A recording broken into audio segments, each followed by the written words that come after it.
I'd like to welcome everyone. I am Kelly Keene with the Peters Township Chamber of Commerce. I'm the Operations Coordinator. We are so happy to be partnering with WBN and very grateful for our sponsor, PuroClean Restoration Specialist today so that we can give you this valuable information. I'd like to take 1 second just to remind everyone to please remain muted during the entire presentation. If you have a question, please feel free to use the chat feature at the bottom of your screen, and we will try to get to all of them. If we do not get to all the questions in the chat box, we will afterwards give them to the SBA and try to get the answers for you. This webinar is being recorded and will be available on our website after this is over. So at this time, I would like to introduce Tracy Montardi of the WBN and turn the program over to her. Thank you, Kelly. So my name, like Kelly said, my name is Tracy Montardi. I am the owner of Villa Montardi Portrait Studio, but also I am current president of WBN. And you're letting people in. So the Women's Business Network has been around for about 30 years, and we currently have over 20 chapters. And over that time, we've helped thousands of women build their businesses, and it's a great group. I've been a member for 5 or 6 years now, and it's just fantastic. So we do, I just want to say also, so we do a lot of networking, but we also do a lot of educational programming and leadership development work. So it's been a great organization. So this presentation today is part of our Thrive series, which we started last month, where we partner with other organizations in the region and talk about various topics relating to women succeeding in business. And so last month we were talking about mentoring and building your network and leadership development and things like that. And so those presentations are still available on our Facebook page. You can just Google Women's Business Network. And let me see, where am I now? And so today we are excited to partner with the Peters Township Chamber and the SBA and to bring you this awesome information and about becoming a certified women-owned business and what that can do for you. And I was just saying, I have a friend who this really helped her quite a bit. And so if you want more information about how WBN can help you succeed, you can go to our website, WBN Inc., like WBNinc.com. Anyway, so now I would like to introduce our sponsor. Kim Spirito from PuroClean Restoration is a longtime member of WBN and the Peters Township Chamber, and I have had the pleasure of knowing her for several years now. And I can confidently say, like through my own experience and also rave reviews of other people, that I know that if you ever unfortunately find yourself in need of PuroClean services, that they will take excellent, excellent care of you. So with that, I will hand you off to the lovely Kim Spirito. Thank you, Tracy. As she said, I am a member of the WBN and also of the Chamber, and I'm part owner of PuroClean Restoration Specialist, and it's our honor to be the sponsor for this webinar today. I just want to tell you a little bit about PuroClean. If our trucks are in your driveway, I can pretty much guarantee you're having a bad day. PuroClean's a property damage company, and we take care of water damage, fire damage, and mold remediation. And while no one wants to see our trucks in their driveway, if you ever need our services, you will be glad that you know us. And now it's my privilege to introduce to you Regina Pazowski, and she is the Deputy District Director for the SBA Pittsburgh District Office. And in her role as Deputy District Director, she leads the lending and contracting divisions, focusing on diversifying the district's loan and 8A portfolios. In addition, she and her business partner own a small real estate corporation and enjoy real estate investing. Regina, thank you for being here. Well, thank you, Kim, Kelly, Tracy, and Brian. We really appreciate you inviting the United States Small Business Administration to join you today. I'm going to just give you a little bit about the SBA, and then I'll turn it over back to you, Kim, to introduce Dave. But just a little bit about the SBA. The SBA is your only federal agency that's exclusively dedicated to assisting small business owners and entrepreneurs. We were created in 1953 as an independent agency of the federal government to support entrepreneurs and small businesses.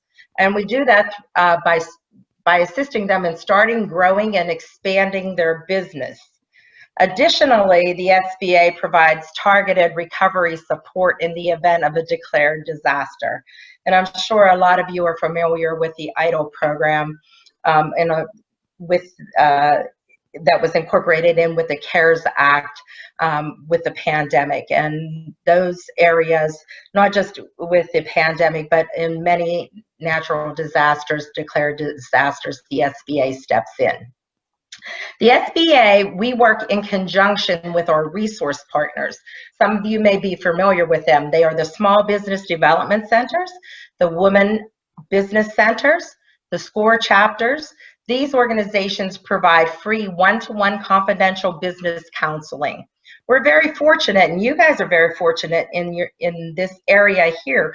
You're supported by 2 nationally recognized award-winning centers. The University of Pittsburgh this year won the national recognition for a Small Business Development Center. And Chatham University Women's Business Center was also recognized in the past 5 years as being an award-winning center. So the SBA provides an array of programs that assist small business. So the counseling is just one piece. The other piece is capital. We provide a variety of financing for small businesses, from the smallest needs of microlending to substantial debt and equity in an investment of capital. And we also, what we're going to talk about today, assist businesses with breaking that barrier in federal contracting. We work in 2 different ways. We work to set goals with those federal agencies, and we also work to bring programs such as what Dave's going to talk to you about, the WSO, or the from the Women-Owned Small Business Program, the WOSB program. But we have a variety of programs that helps to break that barrier to get into federal contracting for businesses. The SBA also works with other federal departments and agencies to award 23% in the billions that's spent on prime contracting dollars to small businesses. And that's where, when you look at what the federal contracting dollars are, under that 23%, there's breakdowns in a variety of categories.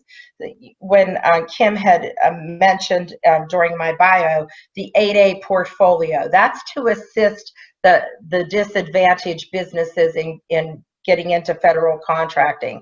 The Women-Owned Small Business Program that Dave's going to speak to you about today, there are certain set-asides under that 23% to help to break those barriers. Just know that you're in great hands with Dave. Dave is an expert. He came to the SBA here with a wealth of knowledge. Kim's going to give you a little bit of Dave's background, but I just wanted to step in and say hello to all of you and let you know that our team here at the Pittsburgh District Office is here to support you in every step of your life cycle of your business. So thank you again, Peters Township Chamber, and Kim, Kelly, we really appreciate being involved. Thank you. Kim, back to you. Okay, thank you, Regina. And now it is my privilege to introduce our presenter today.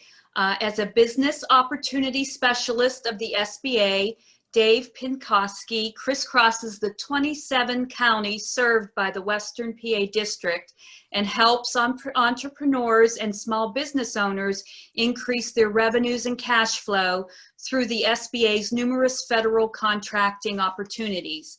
Dave shares SBA's mission and his contracting expertise at partner workshops and also at group eligibility instruction sessions, as well as providing one-on-one small business counseling to clients.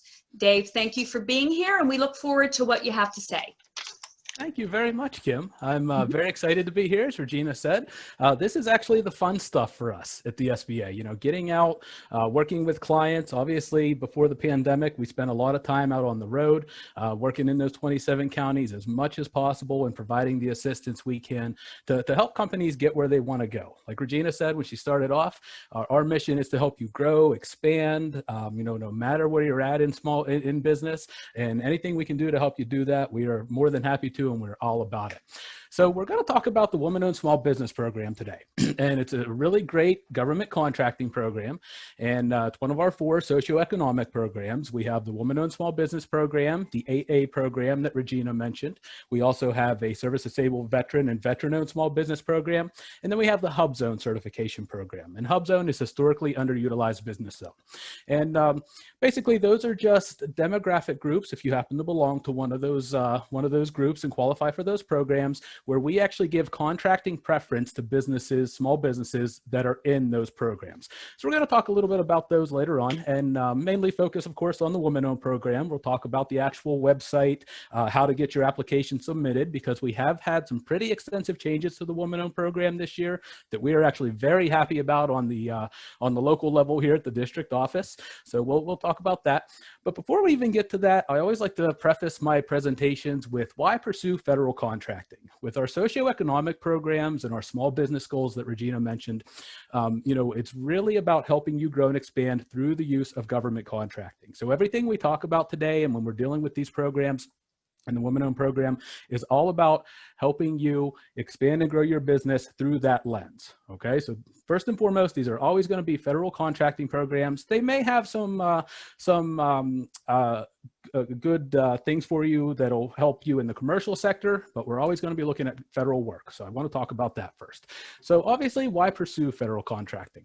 Well, first of all, we have vast markets. We are the world's largest purchaser of products and supplies. We buy anything and everything you can think of, and a couple of really crazy things on occasion that you'd never even dream of. And I actually have a slide about that in a few slides here. Some of the uncommonly purchased products and services. That's always a fun one to talk about. But working with the federal government is a great way to generate additional revenue for your company. One of the really great things about the federal work is the fact that it's pretty much recession proof. Even in the case of the pandemic, very, very few of our small business clients were negatively impacted on their federal contracts.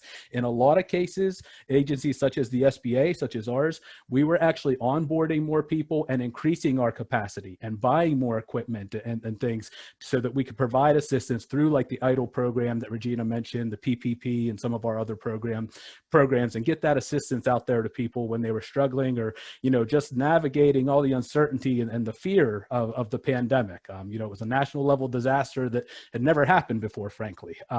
So in a lot of cases, we were actually ramping up, and most of our other agencies, they also kept, plowing along and plowing through and moving along with their projects. I mean, our military doesn't quit operating just because the pandemic hit. Our hospitals were not only functioning, again, actually increasing capacity. So it's a great way to generate additional revenue for your company, even when crazy things like the pandemic aren't going on. It's typically not something you'd want to put all your eggs in. You don't want to put all your eggs in one basket, so to speak, because there are some things that can go on with government budgets and things like that, and different administrations come and go, and projects come and go, and things of that nature. But it is something you should definitely look at that could help you increase your sales. One of the really cool things about working with the government is you have the availability of past contracting data, and you're always guaranteed to get paid. The past contracting data, once a contract is awarded, it becomes part of the public register. So you can easily go and search out past contracting history on websites such as the Federal Procurement Data System, which is fpds.gov, beta.sam.gov. You can find all these opportunities and past awards history. And you really can't do that on the commercial sector. So it's a really great benefit of working in the federal side of things to be able to go out and see what agencies are buying what you sell, what they typically pay, so you can help determine your prices if you want to compete in the federal market, which is really, really, really nice because you just can't do that on the commercial side. And again, like I said, you're always guaranteed to get paid. We have the Federal Prompt Payment Act, which requires that government agencies pay their contractors within 30 days of submission of a proper invoice. So we typically, most of our agencies pay much faster than that, usually right around 2 weeks, but it can be up to 30 days, but there's almost never will you be waiting on an agency to pay you. So if you're in somewhere in the supply chain where you're used to doing business and you kind of get hung up or stuck because you're waiting potentially for a vendor to pay you before you can pay somebody else, again, depending on where you're at in that supply chain, with the federal side of things, that's usually not going to be the case. So I kind of mentioned this already. We're the world's biggest customer. That's a quick breakdown of the federal budget that I like to show just percentage-wise. About 36% goes for supplies, equipment, basic things that everybody uses every day in business or in life. Engineering, R&D, 35%, 19% for agricultural products, 7% for construction, and 3% for wholesale and retail. Now, I do want to mention, too, that the contracts that we're talking about and dealing with today are contracts that benefit government agencies and employees such as us at the SBA and our staffs directly. So typically what we're not referring to with the type of work that we're discussing in our federal certification programs will be things like home health care companies. Some of those types of entities, typically their work typically falls under social services, which is kind of a whole different ball of procurement wax, so to speak. We operate under the Federal Acquisition Regulations, or FAR. And again, these are contracts that help government agencies and employees do their missions on a daily basis. So in the case of like that home healthcare agency I mentioned, yes, a government entity may pay a home healthcare agency for work that they do, but the end user is not a government employee in that case. It's going to be a regular civilian or something like that. So that's a little nuance I just want to mention. If any of you are in that field, more than happy to give you information on how to compete in that sector if that's something that applies to you. Just know that it will be a little different for you if you are in that industry versus what we're discussing here today. So the federal procurement dollar, I always enjoy looking at this slide. A lot of people find it interesting. About 64 cents out of every dollar actually goes to DOD, and the other 36 cents out of every dollar we spend goes to our civilian agencies. And for the DOD side, that's right around $700 billion a year annually. That does fluctuate, goes up and down a little bit. Sometimes it'll drop down to around 690, 705, what have you. So I just have 700 billion there.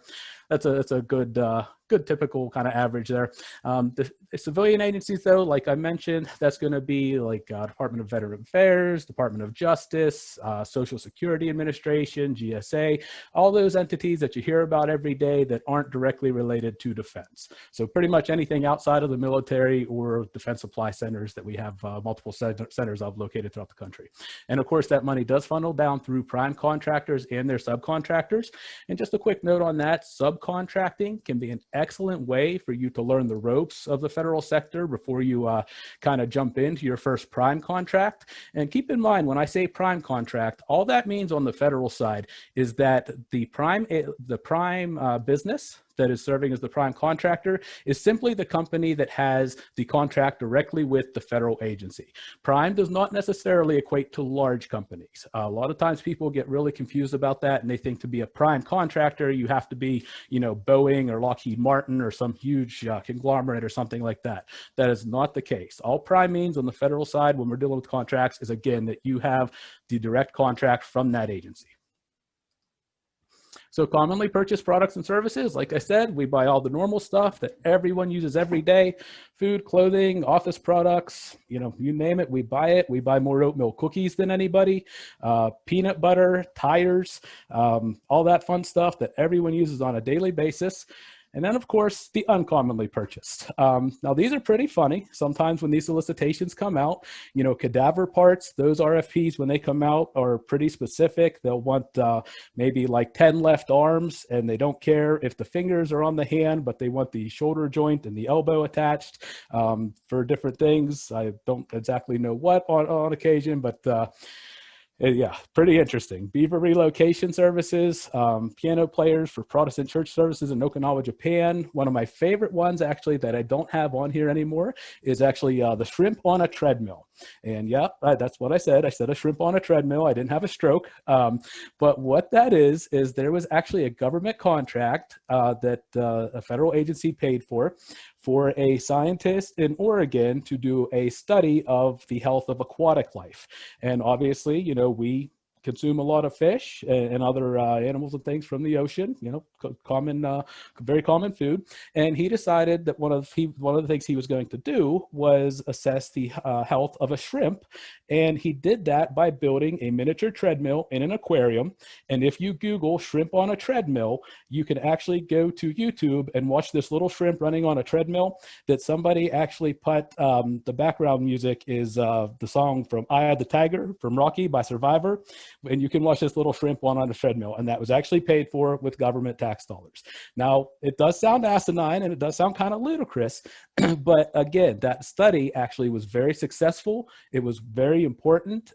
He was able to get the data that he wanted off of that, which was excellent to, again, assess the health quality of, the food that we are ingesting that comes out of the ocean. So, it's really, really interesting things. And I know Tracy kind of mentioned in the beginning how when we were kind of talking before we kicked things off, that she had a client that kind of fell into something that she had never really considered before on the federal sector. So, we do buy some really interesting things. These aren't things necessarily that we buy in a lot of volume, but my point with this is just to let you know that kind of no matter where you're at, there are opportunities that you may be able to take advantage of. And if you have your certifications and registrations out of the way and taken care of, things like your system for rewards management, like your WSB certification, then when those opportunities do come up, you'll be able to take advantage of them and jump into them. So why wouldn't you want to do it? Obviously, just like anything else, extremely competitive. I'd argue that government work is no more competitive than the commercial sector. In some cases, I feel it's a little better, but it can be competitive. You can have a lot of other potential vendors you're competing against.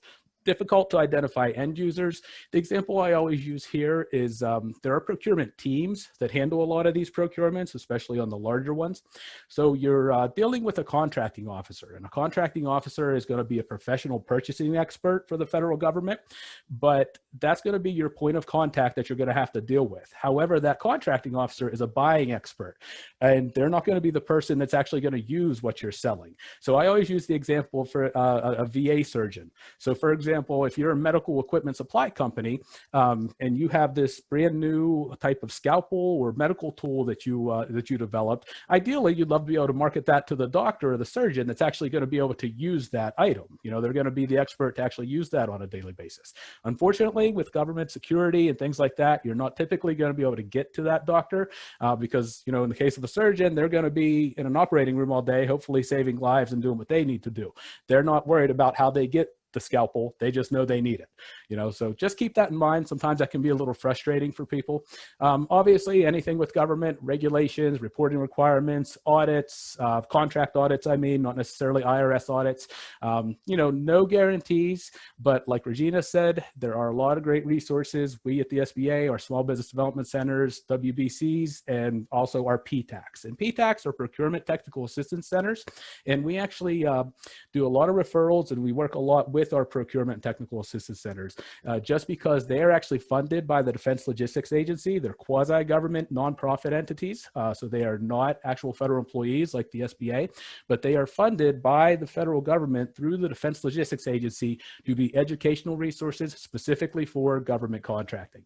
And one of the neat things about them being that they're nonprofits, they actually have access to some different systems and things, some third-party sites that they can get on your behalf and really set you up with some really nice free government contracting services that we unfortunately don't have the ability to buy as direct federal employees. So it's really, really good group. And I have contacts and links for all those agencies at the end of the slides. So show me the money. So again, government contracting can be a lot of work, but I want you to understand, if you get nothing else out of this today, and obviously I hope you do, understand there's a lot of great resources out there to help you, and about 20,000 small businesses do get their first federal contract every year. It is very, very doable, and it's a very viable marketplace for you to take a look at. So some of the expectations we hear sometimes, we put out a lot of fires at the SBA. There's a lot of misinformation that floats around out there. So I like to just kind of mention these. Sometimes people think it's really easy because, they had somebody's brother, sister's friend, cousin, whatever, does all this great government work and they make a ton of money off it and they want their contract too. So they kind of show up and think, oh, it's tax dollars. I registered and I'm a woman-owned business and where's my contract? Unfortunately, it doesn't work that way. You know, you do have to go through the process and everything. Anybody that says government contracting is easy, one of three things is either going on. They're either trying to sell you government contracting services, they're lying and they've never actually done it, or they've gotten very, very, very lucky and just happened to hit a lottery ticket and fell into a contract. And number three there is probably the least likely scenario. It does happen, but government contracting is something you have to want to do. Okay, it's nothing that's typically going to fall out of the sky, no matter what certifications or registrations that you end up getting. We are very mission focused at the federal level. So it's all about our agencies and our staff and our employees being able to execute their missions on a daily basis. So nobody's going to give you anything. The end to the impossible. We still to this day hear a lot about government contracting is political, it's rigged, it's funneled to the insiders, big companies grab all the business, and that's really not the case. I'll agree with the last one a little bit about why is this so complicated. You know, if you get onto Google and you search federal government contracting, your eyes will pop out of your head and you'll never want to do this ever. You know, I'm well aware of that, but we will break this down for you and spoon feed you as much as you need and try to hold your hand as much as possible to make it as simple as possible for you to work through some of these processes. But government contracting, as far as it being political or rigged, you know, it's very, very difficult these days to come up with any sort of scheme where somebody could actually rig a contract. Like I said, there's procurement teams, multiple people touching these things, a lot of approval and oversight with government contracting, not only by our agency, on the other agencies, like Regina said, especially as it comes to our socioeconomic and small business goals, but the agencies are required to audit each other. We have actual fraud divisions that go in and do contract audits. So not to say it couldn't happen, but these days it's really, really hard. So don't ever feel like that. And as far as the big guys grabbing all the business, which is something we hear a lot of, we actually have what's called the simplified acquisition thresholds at the federal level. And what that means is any contract valued at up to $250,000 is automatically presumed to be set aside for small businesses. So a $250,000 contract is a huge amount for a lot of our small companies, and large companies, or what we actually don't use the term large very often. We say other than small. So companies that are other than small can't even compete on that work. So, you know, not everything has to be the big $5-10 million contract you hear about. There's a lot of smaller contracts out there that a lot of the large primes don't even care about, even if they could bid on them. I've actually had contracting officers from some of those larger primes that I mentioned that I work with. You know, they don't even care about a contract that's less than $1 million or $2 million. It's not even worth their time to do the paperwork. They could honestly care less.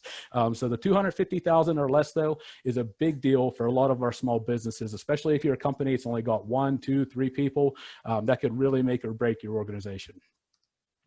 So expectations from a government, we're looking for the same things as pretty much everyone else out there: a quality product or service from a reputable vendor, delivered on time at a competitive price.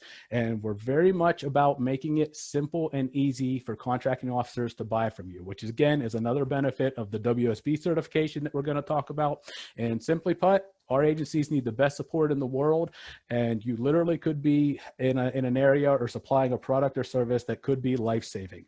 You know, especially if you're supplying something that's used by our war fighters or our military. You know, we can't have their equipment breaking down when they're out in the field executing their missions. So we're very mission critical, mission focused, and that's a really big deal to us.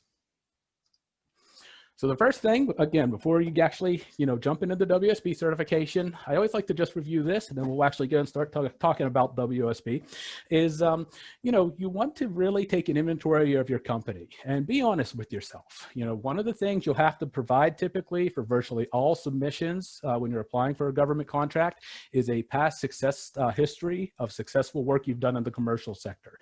In some cases, our federal rules actually require that you have been in business for a minimum of 2 years and have demonstrable success in the commercial sector. So if you're a startup, government contracting on the federal level may not be something you're looking to get into. It might not be for you just yet. So you might want to build your capacity first on the commercial sector. You need a commitment from your management, investing resources for market entry costs, just as far as devoting the time to your sales staff and focused marketing to reach out to these agencies. You know, do you have the ability to add a staff person to solely focus on your government work work and actually make some of these sales calls and things like that, and actually learn how to respond to federal RFPs and things along those lines. There's a lot of different types of contracts out there. And, one of the things we spend a lot of time doing is helping people learn the different types of contracts available. So sometimes you may need somebody on your staff to actually respond to these things every now and again or every day, depending on how often you're actually able to pursue work. So, do you need a GSA schedule expert? Do you even know what a GSA schedule is? Do you need an economic price adjustment on a firm fixed price contract? Well, what on earth is that? It's almost like learning another language. So again, you want to have a commitment from your company ownership to really make a go of this. Size, again, not necessarily important. Obviously, we exist as an agency just to help the small businesses get their fair share of those government contracting dollars that Regina mentioned. Some set-asides are available. We'll talk about that a little bit. Financial resources is always a big thing. I like to mention that. You want to make sure your company's financially stable and that you're making payroll, that you have access to a line of credit, that you have all your equipment and everything in the works, or the ability to purchase new equipment if you need it, should you get a large contract. Government agencies aren't going to front you money. So if you're in an industry where it's common for you to get some money down or some money up front before you start the work, that's not going to happen on the federal sector. So you want to make sure you're financially capable to, handle that up front. Quality assurance plans are big things. If I have any manufacturers with us today, especially ISO 9000 or some sort of quality assurance plan for different tolerances when you're in your manufacturing process, those are always very key for us, especially again with DoD and DLA. Office management, you need accurate, organized files. One of my favorite things to talk about when I discuss this bullet is the movie Dodgeball with Vince Vaughn and Ben Stiller from 2004 or 5 now. If anybody's ever seen that movie, Vince Vaughn owns a gym called Average Joe's Gym that's not doing real well. And the bank examiner comes out because they want to foreclose on the property. And she says, "Oh, I want to see your business documents." And Vince Vaughn looks at her and says, "Oh, yeah, I've got all those. I call them keepers." Takes her to the office, opens up the office door or the closet door of the office, and all these piles of boxes of papers and garbage just falls out all over the place. And there's no organization, there's no anything, nothing to speak of other than all these papers everywhere, going back years and years. And unfortunately, I've been on a lot of client visits in my day, where some business owners kind of have that same mentality. They think, "Oh, I'll just toss this in a drawer and organize it later." And then 3 years later, it's still sitting in the drawer and that stack's gotten really high. So if that's you, again, not criticizing, but just get that cleaned up first before you go jumping into some of these other things, especially with the federal side. Technology, really not a big deal these days, but it's always important to understand you'll need access to different federal sites and everything. A lot of this stuff is online these days.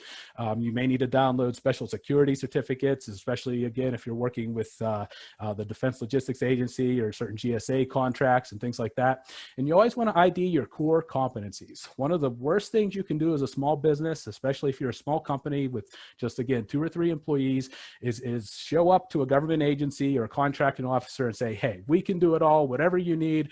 I'm your person. I can supply anything and everything you want." And I will tell you, as someone who used to award contracts, no, you cannot. We get that you want to be that person that they think of that can just solve all their problems. That's amazing. You're proud of what you do. Totally get that as a business counselor. As a contracting officer, though, no, we want experts. We would rather you focus and do 1 or 2 things extremely well and just absolutely crush it on every project, instead of showing up at our door and saying, "I have a staff of 3 people, but I have 40 different NAICS codes and I do everything from IT to catering to construction services to whatever else." Okay, that's not impressive from our perspective. So don't do that. Really focus and think about what you want to offer the federal agencies, and then just do your best on those specific things. So now we're actually going to get into the woman-owned program itself. Before, just briefly, I'll touch on these. Regina mentioned it kind of already and talked about the simplified acquisition threshold a few minutes ago. But like Regina said, we have a 23% overall small business goal on the federal government. And people see here the 23%, and they look at the women-owned program at 5, at 8A at 5, HubZone at 3, and service-disabled vet program at 3, and think, boy, those numbers are really low. Those aren't really great. Why do I even want to bother with this? Well, when you're dealing dealing with a multi-trillion-dollar federal budget and you put those into the actual numbers, 23% last year, we actually exceeded that goal at the federal agency for all small businesses across the federal government. So we hit 26%. That was $132.9 billion that was set aside strictly for just being a small business. So if you had none of these socioeconomic statuses, didn't qualify for any of them, but you were a small business and participating in federal work, you had access to a pot of money to the value of $132.9 billion just for being a small company. So that's one of the really great things about the federal sector. Obviously, that's why we exist as an agency. We really care about small businesses. And, you know, to put some of those other numbers out there for you, 5% on the woman-owned program, we were right at goal, slightly over. That was around 26 billion. The 8A program, we doubled that 5% goal and hit 10%. That was 51 billion. HubZone, we always still need a little work there. That's always a tough goal for a lot of the agencies to hit. So we are like, I think it's about 2.3%, which was 11.5-ish, $11.5 billion. In the service disabled vet program, we hit 4% on that, which was $22 billion. So again, when you see those goals, don't automatically assume, oh, that's not even worth my time, because I mean, let's face it, 23% of anything normally is pretty terrible. You know, 5% of anything normally isn't great. But when you actually put it into dollar amounts, we're talking about a lot of money available to you as a small business owner. So the purpose of the Women-Owned Small Business Contracting Program is to help get your foot in the door so you can take advantage of those prime contracting goals, to really be more of a business development program, not just solely a certification. You know, we want to help you to increase your capacity so you can compete on some of those larger projects. And, you know, it does give you access to set-asides and also sole sourcing contracts as both a woman-owned small business and an EDW, which is an economically disadvantaged woman-owned small business. And we will talk about those. So we did have some changes this year, which we were pretty happy about, like I mentioned. Prior to October 15th, so we're only about a few weeks into this now, the certification on the federal side for the Women-Owned Small Business Program was a self-certification. And kind of how that process would work is you would simply compile some documents, upload them into the online SBA website, which was called certified.sba.gov. And please don't write that down because that's the old site now, but you would put them onto that website, and then you were a woman-owned small business. And it was really that simple. And what would happen is if a contracting officer wanted to award you a contract based on your women-owned small business certification, at the time that they were making contract award, they would actually go and review the documents that you had uploaded onto that website and verify your documentation at that time. That actually was a huge problem on the federal side because you had contracting officers who I already mentioned earlier are small business, are buying experts for the federal government.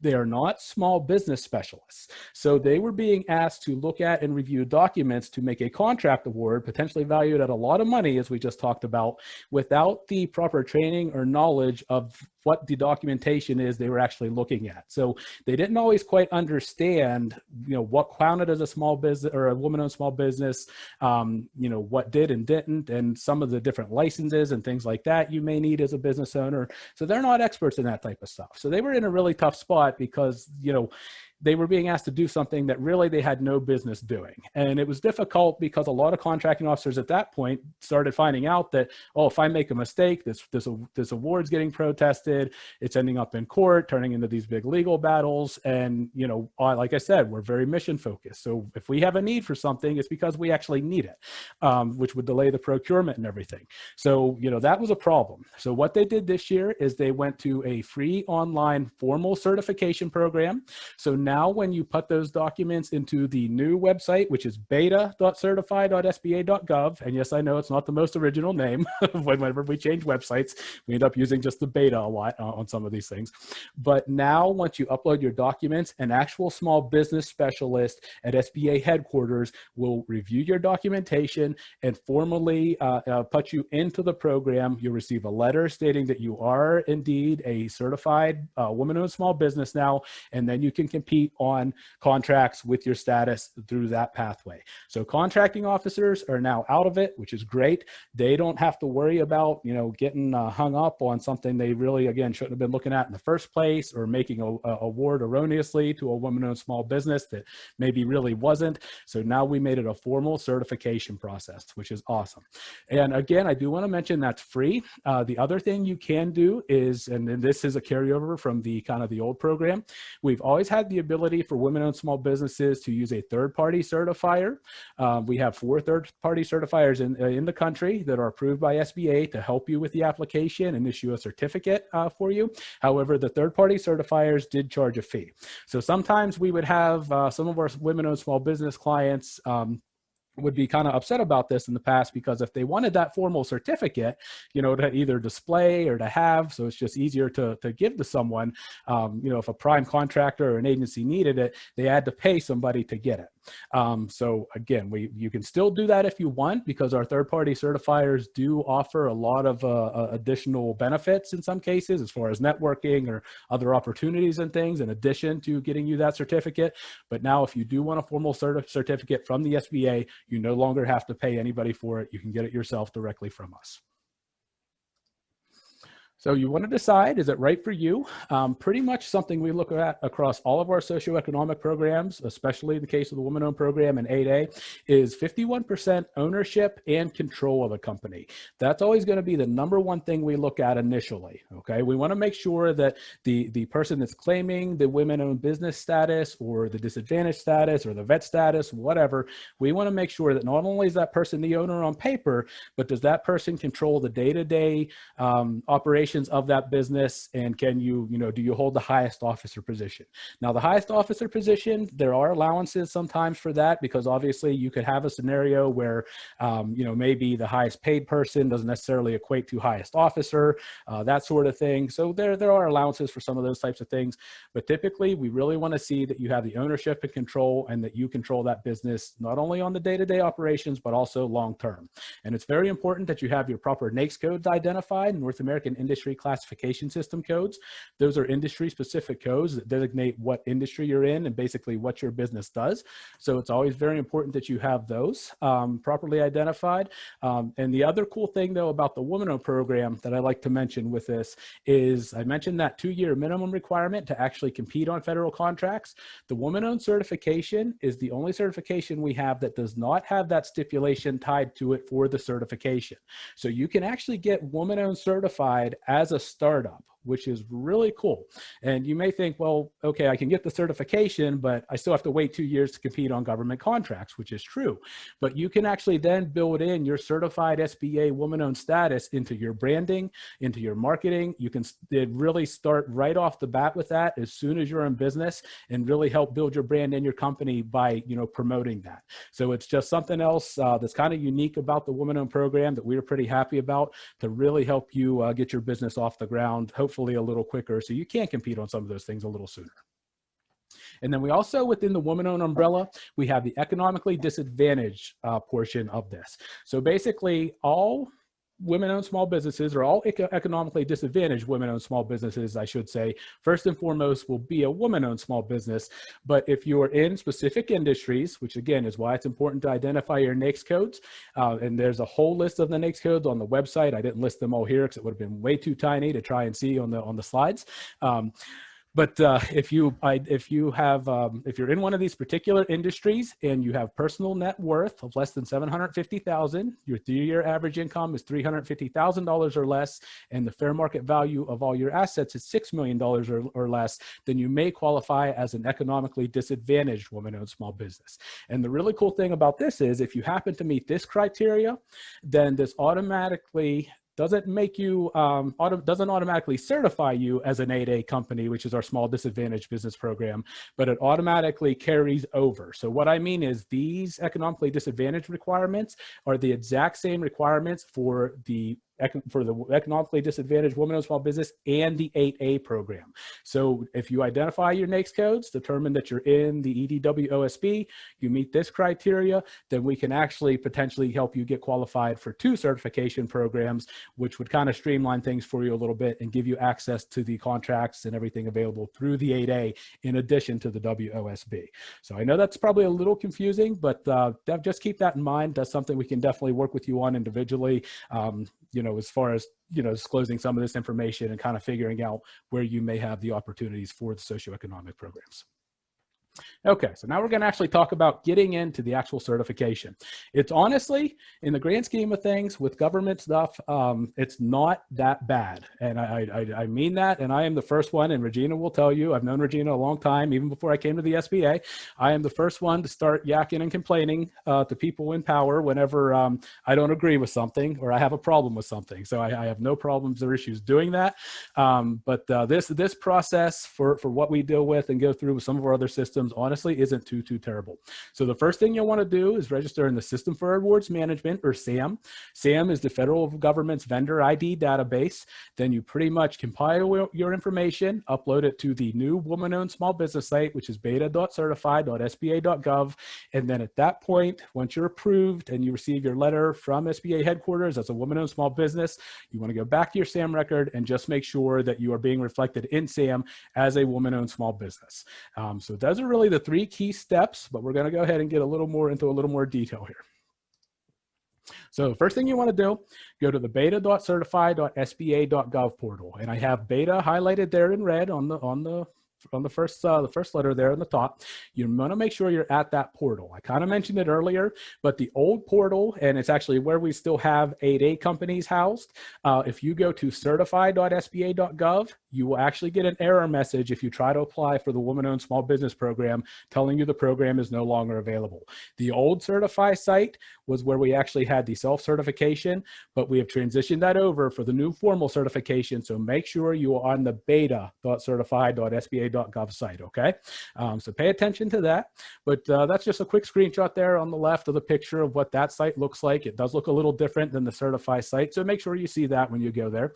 But that's where you'll actually go to upload your documents. That's our new portal. One of the cool things about the beta.certified.sba.gov site is one of the first things you'll do when you create your account in beta.certify is you'll go in and you'll have to claim your SAM profile, which is, again, System for Awards Management, and it will automatically pull information. Beta.certify will automatically pull information from SAM. So it's a lot more streamlined. You don't have to repopulate all of your business information as far as your DUNS number and cage code and all that stuff, your address. A lot of that information will be pulled for you, which is great. The other nice thing about the new certification is we now have all of the forms online. One of the problems with the woman-owned certification in the past was that there were actually instances up until a few weeks ago, October 14th, where you actually had to download some of the forms that you needed for WSB. You actually had to download them in hard copy, fill them out either by hand or on the computer, print them off or save them, and then actually re-upload them into the SBA site, which was just ridiculous in this day and age. Now everything is online, so it's very streamlined, and you don't have to do that anymore. So the first thing, when you get to the beta.certified.gov site, .sba.gov site, I don't want you to create an account or anything else. The very first thing, go to one of the Am I Eligible buttons. Now these buttons will take you to the exact same place. And what that is, you can actually find that on the regular SBA.gov site. That is a quick little questionnaire you can click through that will tell you not only if you are potentially eligible for the woman-owned program, but any other socioeconomic programs as well. So if you think you may be eligible for 8A or HubZone or you're not sure, you can just do that quick little questionnaire. It literally takes a minute or two. So I always like to have clients do that just because, again, there may be something else that you don't even realize is available to you that you may be able to take advantage of. So I always like to have my clients do that before you click on anything else here. Then after that, you want to go to prepare. So again, we didn't create an account yet, didn't hit the get started button, didn't try to log in. You want to go to prepare. And when you click that prepare button there, that is actually going to bring up the document checklist of what you're going to need. Now on the, as you're looking at your screen, the left-hand column in blue is the WSB preparation checklist. So that is what everybody that's applying for the Women-Owned Small Business Program is going to have to provide all that documentation on the left. So you're going to need things like the qualifying individual ownership status, make sure your SAM record, again, is up to date and ready to go, your proof of U.S. citizenship. Resume is optional, but I always like to have my clients do the resume. Again, like I said, we look at day-to-day control and management of the business. So the more you can provide up front to prove that you can actually run the day-to-day operations of that company, the better. And then if you're a corporation, you need those things listed under there. If you're an LLC, you just need those couple of items, partnership or sole proprietorship. Now, everybody needs to do that, but if you're if you're trying to qualify for the economically disadvantaged status, again, which is based on those NAICS codes, you need everything in the blue column, and then you need to provide this additional documentation in the red column. So if you want to be an EDWOSB or think you might be able to go that route, you need everything on this slide. If you're just a regular WOSB, just worry about the stuff in the blue.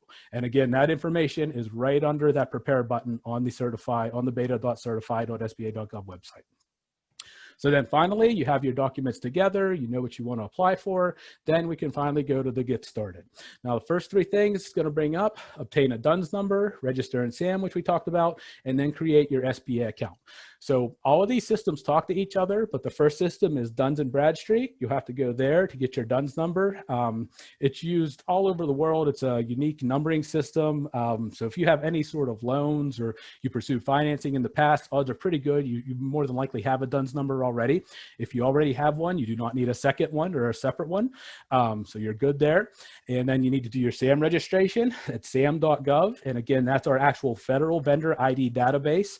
Once you finalize your SAM registration, which SAM can be completed in about an hour or two, I have very detailed screenshots and things at the office. More than happy to send you if you want to take a look at it. It's not too terrible, but it takes about an hour or two. And at the end of that process, you'll be issued what's called a CAGE code, Commercial and Government Entity Code. And that is your unique federal identifier for things like payments, security clearances, things along those lines, specifically for federal work. Once you have that CAGE code, then you can finally go in and create your account into beta.certify.sba.gov. And really, it's not too bad after that. Where most people get hung up, truthfully, are those first couple of steps, because they don't realize they need SAM, or they're not sure what it is, or they don't have a DUNS number, and they just go to the beta.certify site and try to hurry up and create an account, and then they get mixed up because they can't claim their business out of SAM, and they kind of miss those other steps. So once you actually create your account and you have that all taken care of, the first thing it's going to ask you is some basic eligibility questions the very first time you logged in. Once you do that, it's going to pull your SAM information based on some of the info you put in. And SAM's going to run a size standards check just to make sure that you are indeed a small business, and this is a small business certification. And once your firm's found to be small, you'll be taken to the company dashboard. And at that point in beta.certify.sba.gov, that's where you can actually start your actual certification application. And we have detailed videos, so I did not post them here just for the sake of time and everything. Detailed training videos with step-by-step screenshots of the entire application process at the beta.certify.sba.gov site. And that can actually be found under the knowledge base, which I have right here. And again, that's on the front page. You can find not only the detailed step-by-step videos, but you can also find a transcript of it and an actual document with screenshots available. So this part of it, actually going through the application and uploading your documentation, really has been relatively smooth for most of our clients. I have had one person who had just some kind of strange issue that we're still waiting on the tech team to get figured out at headquarters. She was having trouble pulling her business info and claiming her company from SAM. So we're not sure what's causing that. Again, it's a newer system, so I'm sure a couple of kinks to work out, but that's literally the only person we've had that's had that issue so far. So for the most part, it has been pretty smooth. And once you have the certification, what does it actually do for you? You can have the ability to participate in set-aside contracts and also sole source contracts. A set-aside contract is a contract that'll come out for only women-owned small businesses, meaning only people with that certification can even bid on that contract. So that really streamlines the pool of candidates. So maybe if you have 100 potential vendors out there that you're competing against, but an agency sets it aside for women-owned companies, there's only 3 of you that are certified. Well, now you're only competing against 2 other people instead of 99, because only the women-owned businesses can even apply. So it's a really great benefit, but the real key to it is the sole source, which I have here. And again, you want to make sure you have your NAICS codes identified, fair and reasonable price, but I want you to look at number 3 there, contract value. I mentioned the simplified acquisition threshold of $250,000. The federal micro purchase threshold is $10,000. So what that means is government agencies can award a contract at up to $9,999 without any competition whatsoever. Doesn't have to be tracked or anything. However, by participating in this program, the 8A program, or other socioeconomic programs, you can actually be awarded a sole source contract without competition if you're deemed to be the only company that's a woman-owned small business that can perform that work, for up to $4 million for all industries, or $6.5 million for manufacturing. So there's a huge benefit with a lot of money attached to these programs through the sole sourcing mechanism. So I want you to be aware of that. So sometimes this is when people get a little confused. They think, oh my goodness, the government awarded a $4 million contract to a company and they didn't advertise it. That's illegal. How did they do that? Well, they didn't do anything illegal. They did it through one of these socioeconomic programs, which is the benefit and the point of even getting them in the first place. So I do like to mention that. And we'll be wrapping up here. I know we're just about at time, so we'll be done in a few minutes here. So proactive self-marketing, I do like to always talk about that. You know, nobody, again, is going to hand you work. So once you have your certification, you want to put that on your capability statement, your marketing materials, your website. You want to do a little bit of federal research, take a look at some of the agencies, again, identify what agencies and contracting officers are most likely to buy what you sell. You can do things like reach out to the contracting officers or procurement staff and, you know, ask them if they have any projects under your NAICS codes for the upcoming year. A lot of times our budgets are predetermined. We kind of have an idea at most agencies about how much we might spend for certain things. So it's not too difficult to get that information. You know, you always want to focus and be an expert again and prioritize on what you do and make contacts through different networking events. Obviously, as we're getting a little more into the virtual format, that's looking a little different these days, but you know, that's something we always do a lot at the SBA is we used to try to get our businesses in a room together as much as possible, just because you never know who you can meet, where you could potentially have a partnering opportunity or something like that. So again, getting the most out of certification, ability to qualify for set-asides and sole sources, your opportunity to build your capacity and grow your company, access to different trainings and things that SBA has and pays for, and sponsors that, again, is your tax dollars at work. So don't hesitate to use these services. So we have some different information and links on this website. And I should have mentioned this, but we will make the slides available as well. So, you know, if you're not getting all these right now, don't worry about that. Not a problem. So these are specifically for the WSB program. If you want to go to WSB Ready, it has some new information, has some different websites there for you. For tech issues with beta.certified.sba.gov, if you have any type of technical problem registering in the site, don't hesitate to reach out to the tech support team. I do have some different resources here. Again, Regina mentioned them, our Women's Business Center, Small Business Development Centers, our PTACs, the aptac-us.org for our PTAC centers. Really cool website. You can actually go right on there, and right on their front page, they have a map of the US. You can very easily go on there, click on your state, and find your local PTAC center just with a couple of clicks. Of course, you can always reach out to us. We have great relationships with every procurement center in Western Pennsylvania, which is our 27 county territory. And I did provide the list of our 2021 government contract training and outreach sessions. Some of these we do in-house, either I do directly or we partner with our different PTAC groups that I just mentioned. So we have a lot of different topics. Like I said, government work can always be kind of like learning another language. So you see we have like Essentials of Federal Contracting, which is just basic, SBA Mentor Protege program, which is a little different, cybersecurity maturity model certification, that's pretty intense. So that's a little bit higher level, but we try to have a little bit of everything for everybody, and we have a lot of different programs, you know, and things with it. Now, not all these may apply to you. that's totally understandable, but we try to get a good mix so that clients can get the information they need to make good informed decisions about the federal marketplace. And definitely subscribe to our Gov deliveries here at this link. This is actually where we send out notifications of these events, and it's how you'll be able to get the registration information as it becomes available. Obviously, I don't have registration information for the GSA session on Thursday, July 15th of 2021 yet. So definitely sign up for our Gov deliveries, and we'll just email you the updates for all of our outreach that we have throughout the year. And of course, we always participate in other things for great groups like the Peters Chamber, Women's Business Network, and whoever else we're partnering with. As they have sessions like this where they need us, we're more than happy to jump into these and do these things whenever we can. So there's my contact information, and also my partner BOS, Marissa Fensel. Marissa was supposed to be with us today, but unfortunately she's a little under the weather. So I went solo today with Regina, and Regina, Marissa, and I make up the procurement team, at the SBA district office. So again, we have 27 counties. We're always happy to help however possible, and we have a great staff of other business development experts. I know Amber's on here. She's one of our marketing outreach specialists, and I think I saw Natalie hop on in the attendee list. Natalie is same. She's another one of our great recent additions to the office. So we have a lot of dedicated experts that are more than happy to help you with whatever we can. So I know we're probably at time, but I am happy to take a few questions if anybody would like to enter anything into the chat. And I will. Thank you very much, Dave. That was amazing information, a lot of information. So I hope everyone was able to get a couple bits and pieces out. We do have a couple questions. I'm going to let Tracy go ahead and facilitate the couple questions that are in the chat box, and then we'll wrap it up in just a few minutes. Sure.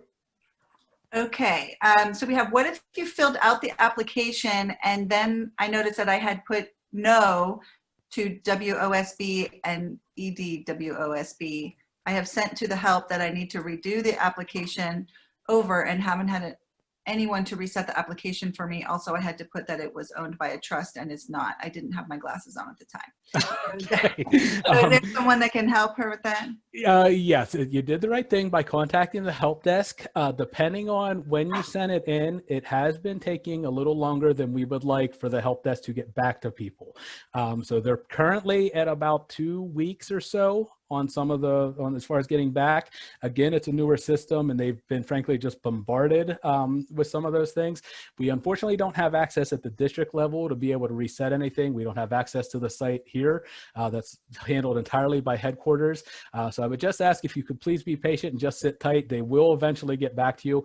If it does start to get a little long, like you start getting like 3-4 weeks into this, reach out to us. We don't have a direct way to do anything, but maybe we could rattle some cages in headquarters. Regina and I, again, we don't have a problem making phone calls and things like that when we need to. So let us know if it starts to get a little longer than say 2 weeks or so. Pays to know people in high places. Yeah. May not be able to do much, but we'll definitely make some calls and see what we can shake loose, without a doubt. Okay. And then another question, once you submit your application, how long does it take to get the certification letter? For most clients, the goal of the review team, they're looking at around 30 days.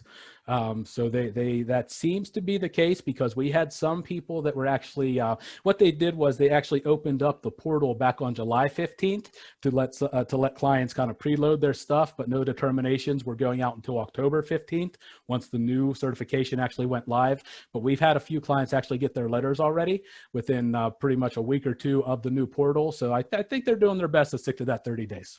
That's good. And then I'm assuming, because there's another question, what is the approximate total time to complete the process? But I think that's probably what's the same. Yeah, as far as getting approval, I mean, as far as you actually doing it, you're getting a DUNS number takes maybe 15-20 minutes online. SAM registration take you an hour or two to complete, and then maybe 24 to 48 hours for your SAM to get active. Then beyond that, just a matter of however long it takes you to compile your documents and upload. So you might have, call it 4 hours, 5 hours total into the process on your end. But again, if you already have a DUNS, if you already have SAM, then you can cut some of that down. Okay, great. And then if you have been operating as a small business for over 2 years, but changed from a sole proprietor to a LLC in less than 2 years, does the prior business experience count towards the 2-year government contract threshold? Yeah, we don't have a problem with that at all. That's a business decision that you made. That's nothing that government agencies or contracting officers dictate to you. So as long as you can demonstrate capacity in the field and the contract and prove that you can perform successfully in the type of work you're going after, we don't have an issue with that whatsoever. Okay, great. Are there any other questions? All I right. think we're good. If you do have questions, obviously, Dave put all of his contact information, Regina's contact information, Marissa's contact information. So please feel free to reach out to them. The SBA is a great partner and a great resource. And so we do encourage you to reach out to them. I can't thank you enough to Dave and Regina for being here today and providing us with all of this information. I want to thank Tracy from the WBN for all of her support and partnering, because we do work together to try to make sure that everyone gets the resources and the connections that they need. So I appreciate you partnering with us. And Kim Espirito from PuroClean, thank you for being our sponsor today. Without sponsors and people like you, we can't offer these programming. So we really appreciate it. If anyone has any other questions, please feel free. You can contact me here at the Chamber, Tracy at the WBN, or anyone at the SBA. So I hope everyone has a great evening and stays well, and thank you for joining us.